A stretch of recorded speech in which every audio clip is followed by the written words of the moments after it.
بسم اللہ الرحمن الرحیم 120 آیات پر مشتمل وہ سورہ جسے حضرت عیسیٰ کے حواریوں کی درخواست پر آنے والے جنتی دسترخوان یعنی مائدہ کے نام سے پہچانا جاتا ہے، ایک مدنی سورہ ہے۔ ویسے تو کلمہ مائدہ کا مطلب دسترخوان یا پھر خود ایک کھانا ہے جو معجزاتی طور پر حضرت عیسیٰ کے حواریوں کی درخواست پر نازل ہوا تھا، مگر یہ کلمہ کسی عظیم عہد و پیمان کی جانب ایک سفر کو ساتھ لیے ہوا ہے۔ توجہ کیجئے، سورہ کی ابتدا ہی عہد و پیمان کی اہمیت سے ہو رہی ہے۔ یا ایھا الذین آمنوا اوفوا بالعقود، اے اہل ایمان عہد و پیمان کو پورا کرو۔ اور آگے چل کر یہ سورہ مسلسل کسی نہ کسی عہد و پیمان کا ذکر کرتی ہے۔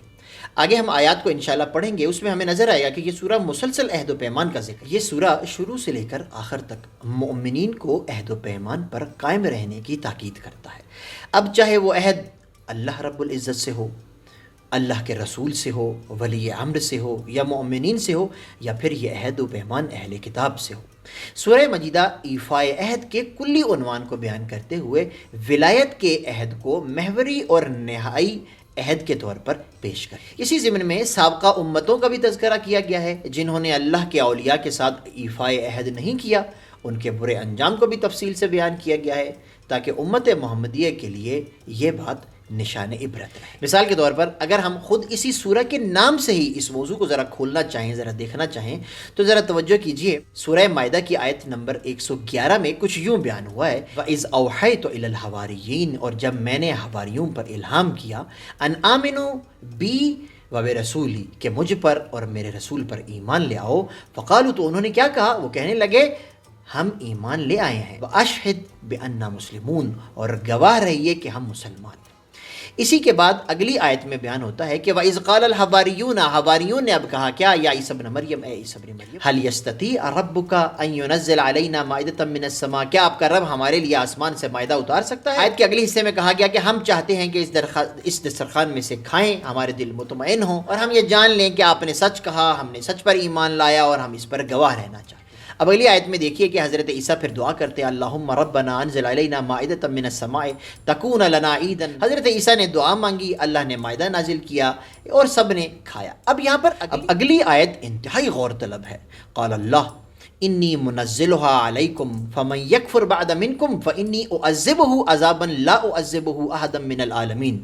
اللہ فرماتا ہے یہاں پر میں نے دسترخوان تو نازل کر دیا، لیکن اگر اس کے بعد بھی تم میں سے کسی نے کفر اختیار کیا تو اسے میں اس عذاب میں مبتلا کروں گا کہ ایسا عذاب پھر میں نے کسی کو کبھی دیا ہی نہیں۔ اگر ہم نسبتاً توجہ کریں یہاں پر تو ان آیات میں اگرچہ مائدے کا ذکر ہے، لیکن مائدہ کے ساتھ ساتھ کسی عہد و پیمان کی بات ہو رہی ہے اور اس عہد شکنی کے انجام کو اس سختی سے بیان کیا ہے، کہا گیا ہے کہ فَمَن يَكْفُرْ بَعْدَ مِنْكُمْ فَإِنِّي أُعَذِّبُهُ عَذَابًا لَا أُعَذِّبُهُ أَحَدًا مِّنَ الْعَالَمِينَ، یعنی معاملہ سادہ نہیں ہے، معاملہ سخت، یعنی اس مائدہ کے نازل ہونے کے بعد اگر عہد و پیمان کو توڑا تو پھر مجھ سے برا کوئی نہیں۔ سادہ انداز میں تو ایسے لگتا ہے کہ یہ سورہ کھانے سے متعلق ہے، مائدے سے دسترخوان سے متعلق ہے، لیکن اب جا کر اندازہ ہو رہا ہے کہ سورہ مجیدہ کا مرکزی عنوان اگرچہ صرف ایک دسترخوان ہے، لیکن کس قدر ذمہ داریوں کو لیے ہوئے ہے یہ عنوان، یہ حیران کن ہے۔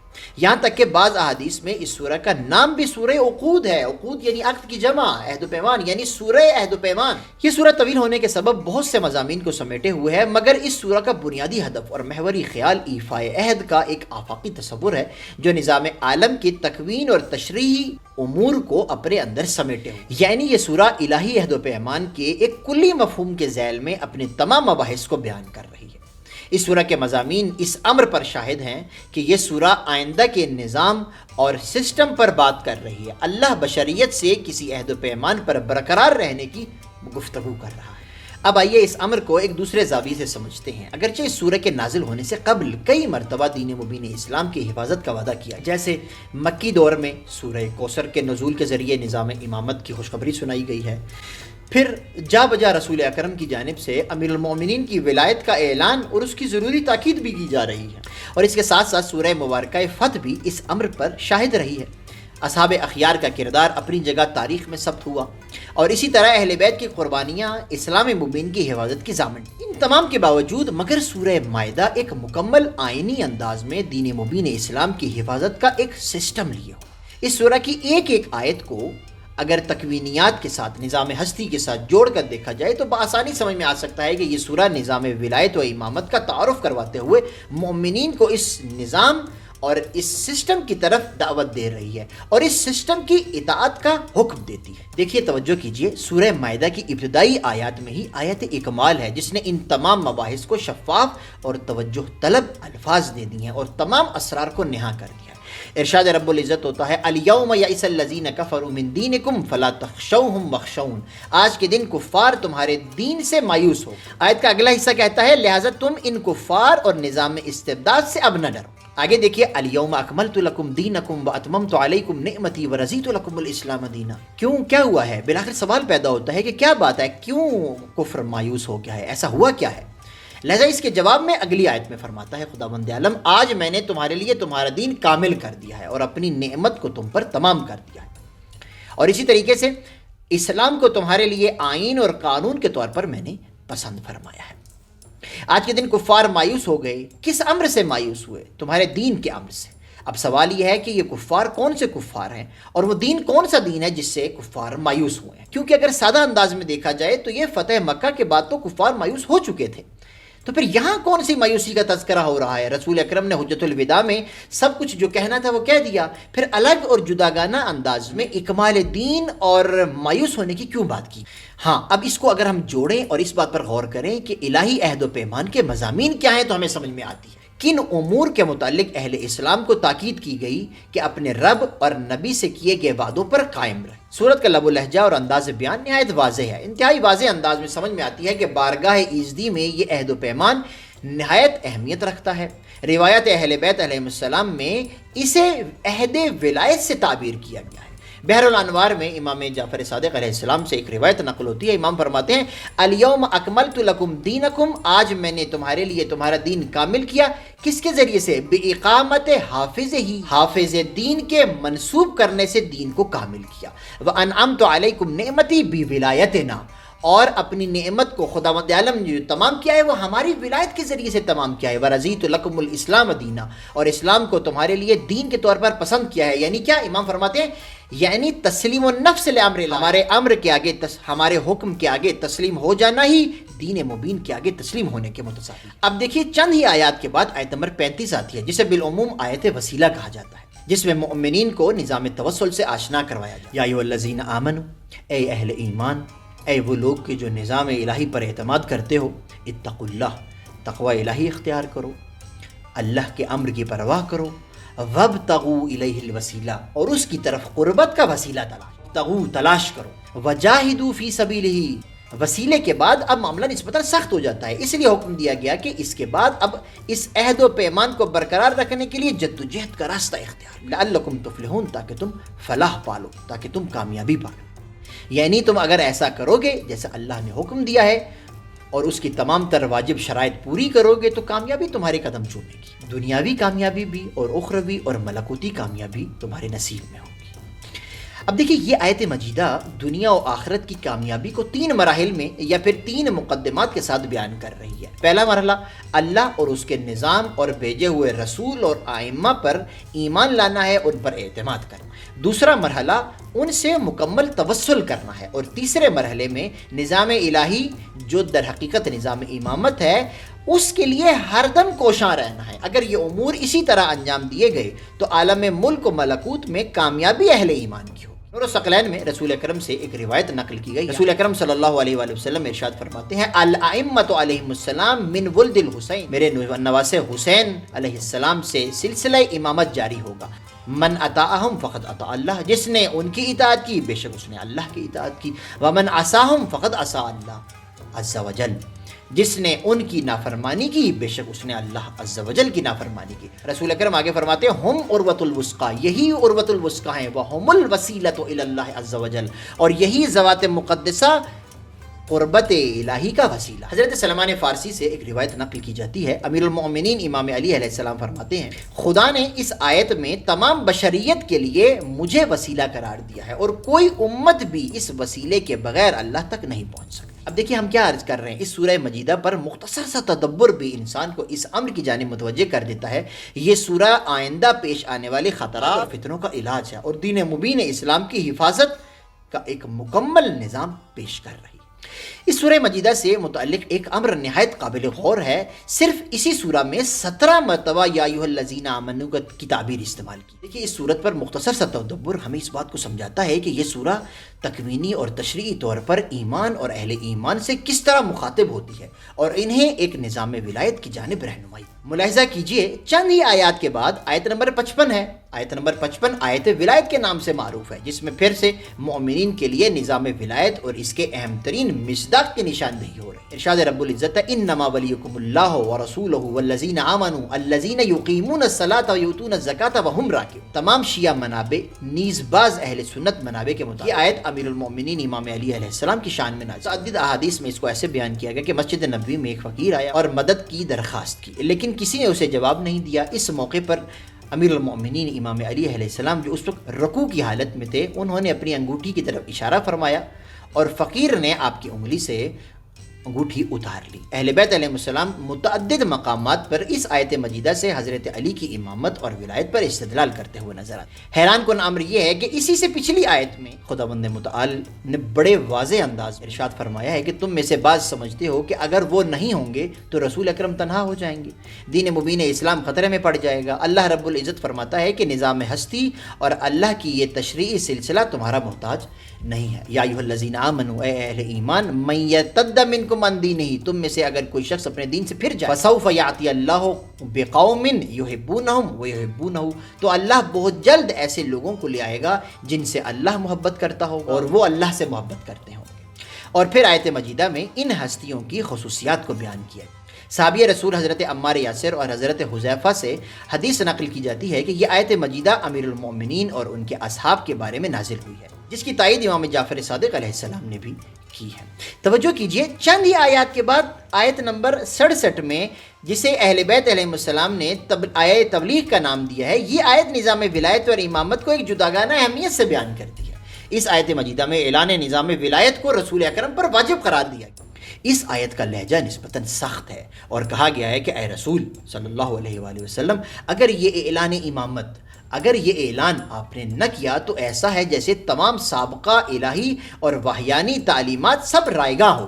سورہ مائدہ آیت نمبر 67 میں اللہ رب العزت فرماتا ہے یا ایھا الرسول، اے رسول، بلغ ما انزل الیک من ربک، جو کچھ آپ کے رب نے آپ کی طرف پہنچایا اور نازل کیا اسے آپ پہنچا دیں، بلغ، اسے پھیلا دیجیے۔ وَإِن لَمْ تَفْعَلْ، اور اگر آپ نے ایسا نہ کیا، فَمَا بَلَّغْتَ، یہ ایسا ہے کہ جیسے آپ نے کسی پیغام کو پہنچایا ہی نہیں ہے۔ وَاللَّهُ يَعْصِمُكَ مِنَ النَّاسِ، اور اے رسول اللہ آپ کو لوگوں کے خصم سے، غصے سے خود بچائے گا۔ ان اللہ لا یہدی القوم الکافرین، اور بے شک خداوند عالم ہٹ دھرموں کو کبھی بھی رہنمائی نہیں کرتا۔ جلیل القدر صحابی رسول حضرت زید بن ارقم سے نقل ہے کہ یہ آیت مجیدہ امیر المؤمنین امام علی کے اعلان امامت سے متعلق فرماتے ہیں جب یہ آیت نازل ہوئی، فاخذ رسول اللہ ید علی ابن ابی طالب، رسول اکرم صلی اللہ علیہ وآلہ وسلم نے حضرت امیر المؤمنین کا ہاتھ پکڑا، ثم رفعہ، پھر بلند کیا، وقال، اور اعلانیہ انداز میں کہا، اللہم من کنت مولاہ فعلی مولاہ، بار الہ جس کا میں مولا ہوں اس کا علی۔ اس کے بعد جو دعائیہ جملے مشہور ہے، اللہم والی من والا، اے اللہ جو اس سے محبت رکھے اس سے تو محبت رکھ، وعاد من عادہ، اور جو اس سے دشمنی رکھے اس سے تو دشمنی رکھ، ونصر من نصرہ، اور جو اس کی مدد کرے اس کی تو مدد کر، وخذل من خذلہ، اور جو اس کو چھوڑ دے اسے تو چھوڑ۔ مکتب اہل بیت علیہ السلام میں اپنے اس عقیدے پر اتفاق ہے کہ یہ آیت مجیدہ 18 ذی الحج کو غدیر خم کے مقام پر نازل، اور یہ آیت امام علی علیہ السلام کی ولایت کے حوالے سے نازل ہوئی ہے، جہاں رسول اکرم نے ہزاروں حجاج کے سامنے امام علی کی ولایت کا اعلان کیا۔ اس حدیث کو اہل سنت کے معروف امام احمد ابن حنبل نے 40 طرق سے نقل کیا ہے، ابن جریر نے 70 طرق سے، اور ابن عقدہ نے اسے 150 طرق سے نقل کیا۔ علامہ امینی نے اپنی معروف کتاب الغدیر، اور اسی طریقے سے علامہ میر حامد حسین صاحب نے اپنی معرکۃ الآراء کتاب ابقات الانوار میں مکتب صحابہ کی کتابوں سے سینکڑوں حوالے نقل کیے ہیں جن کے راوی جید اصحاب، جن میں سے حضرت زید بن ارقم، ابو سعید خدری، عبداللہ ابن مسعود، جابر ابن عبداللہ انصاری وغیرہ بھی شامل۔ اس سورہ مجیدہ کی ایک کلیدی ترین ایک اور آیت ہے جسے اسلام کا ترہ امتیاز کہا جاتا ہے، اور اگر اس کو اس نظام ولایت کے ساتھ آپ مربوط کریں تو بہت سرور آئے گا۔ ارشاد رب العزت ہے آیت نمبر 8 سورہ مائدہ آیت نمبر 8 میں، یا ایھا الذین آمنوا، اے اہل ایمان، کونو ہو جاؤ، یعنی اپنے اندر یہ خصوصیت پیدا کرو، کیا؟ قوامین للہ، اللہ کے لیے قیام کرو، شہداء بالقسط، گواہی دینے میں انصاف کو برقرار رکھو۔ دیکھیے یہاں پر موضوع گواہی کا تذکرہ کیا گیا ہے، ولا یجرمنکم شنآن قوم علی الا تعدلوا، یہ بات ذہن نشین رکھو کہ کہیں کسی قوم کی دشمنی تمہیں بے انصافی اور ناعادلانہ رویے کا سبب نہ بن جائے۔ اعدلوا هو اقرب للتقوی، ہر حال میں عدل سے کام لو اور یہی تقوی کے قریب ہے۔ واتقوا اللہ، اور تقوی الہی اختیار کرو، ان اللہ خبیر بما تعملون، اور خداوند عالم دقیق دیکھ رہا ہے، خبیر ہے تمہارے امور سے جو تم انجام دے۔ یہ آیت مجیدہ اسلام کے عادلانہ منہج کو واضح کر، اسلام عدل و عدالت کا خواہاں ہے، چاہے قدرت میں ہو چاہے قدرت میں نہ ہو۔ اسلام کا ایک بنیادی ترین اصول عدل ہے، اب چاہے کسی فرد کا نجی مسئلہ ہو، کسی گھر کا مسئلہ ہو، خاندانی مسائل ہوں، قبیلے کا مسئلہ ہو، کسی ادارے کا مسئلہ ہو، کسی تنظیم کا مسئلہ ہو، یا اس سے بڑھ کر کوئی کسی سیاسی سٹرکچر کا مسئلہ ہو، عسکری معاملہ ہو یا حکومتی معاملات ہوں، تمام معاملات پہ اللہ رب العزت نے عدل کو پسند کیا ہے، اور اسی طریقے سے اللہ رب العزت نے اپنے لیے بھی عدل کو پسند کیا ہے، اور نظام تکوین و تشریح میں بھی عدل کا ہی حکم جاری کیا ہے۔ نظام ہستی کی تخلیق ہو، تشکیل ہو یا پھر تکمیلی مراحل ہو، تمام مراحل میں نظام عدل ہی کار فرما ہے۔ بشر کی تخلیق، دنیاوی تمام آزمائشیں، نظام ہدایت، آسمانی کتابیں، ملائکہ کا وجود، انبیاء اور پھر رسل، معجزات، ختم نبوت اور نظام امامت، حضرت مہدی موعود کی حکومت، قیامت، حشر و نشر، جنت، جہنم، شفاعت، اور پھر ان سب پر اہل بیت علیہ السلام کی حکومت، یہ سب کا سب اسی عدل کا تقاضا ہے۔ اسلام نے اسی ضمن میں بشر کو بھی اپنے رویوں، لہجوں، معاملات اور باہمی تعامل میں عدالت کا حکم دیا ہے، یہاں تک کہ حکم الہی ہوا وَلَا يَجْرِمَنَّ شَنَآنُ قَوْمٍ عَلَىٰ أَلَّا تَعْدِلُوا، یہ بات ذہن نشین رکھو کہ کہیں کسی قوم کی دشمنی، انسان کے جذبات ہو سکتے ہیں، کوئی دشمنی پیدا ہو سکتی ہے، اس دشمنی کے سبب بھی خداوند عالم نے غیر عادلانہ رویے کی اجازت نہیں دی۔ اعدلوا هو اقرب للتقوی، ہر حال میں عدل کو برقرار رکھو اور یہی تقوی کے قریب ہے، یعنی کسی نے تم پر ظلم ہی کیوں نہ کیا ہو، تم نے بدلہ لینا ہو تو اس بدلے کو بھی نظام عدل کے تحت رکھو۔ اسلام کا یہ اصول اسے آفاقی اور یونیورسل بناتا ہے۔ اب ان تمام موضوعات کو اگر نظام ولایت کے ساتھ جوڑا جائے تو رسول اکرم کے بعد عدل کا تقاضا یہی تھا کہ اہل بیت علیہ السلام نظام اسلامی کی بھاگ دوڑ سنبھالیں۔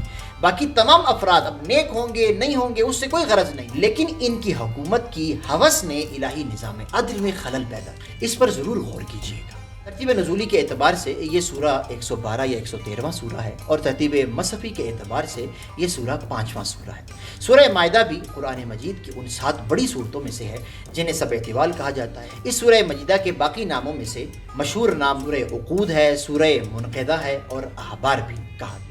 احادیث مبارکہ اور خود سورہ کے مضامین ہمیں بتاتے ہیں کہ یہ سورہ رسول اکرم کی رحلت کے قریب نازل ہوئی ہے۔ حضرت ابو حمزہ سمالی نقل کرتے ہیں کہ اہل بیت علیہ السلام نے سورہ مائدہ کی تلاوت پر بہت تاکید کی۔ متعدد احادیث میں نقل ہوا ہے کہ نزلت المائدہ کملا و نزل معہا 70,000 ملکا، یہ سورہ مجیدہ اپنی اہمیت کی پیش نظر ایک تو اکٹھی اور کامل نازل ہوئی ہے، اور دوسرا یہ سورہ 70,000 فرشتوں کے ہمراہ نازل۔ مکتب اہل بیت کی حدیثی منابع میں اس سورہ کی قرأت کے متعلق مختلف خواص بیان ہوئے ہیں، جن میں ایمان کا اضافہ، شرک سے دوری اور مال و دولت کی حفاظت اہم ترین امور ہیں۔ امام باقر علیہ السلام اس سورہ مجیدہ کی تکوینی آثار سے متعلق ایک بہت خوبصورت قول نقل کرتے ہیں۔ امام فرماتے ہیں کہ جو شخص جمعرات کے دن اس سورہ کی تلاوت کرے گا، اللہ رب العزت اس کے ایمان کو کبھی بھی گمراہی کی طرف جانے نہیں دے گا اور اسے اپنے ایمان میں محفوظ رکھے گا، اور وہ شخص کبھی بھی شرک کی وادیوں میں نہیں بھٹکے گا۔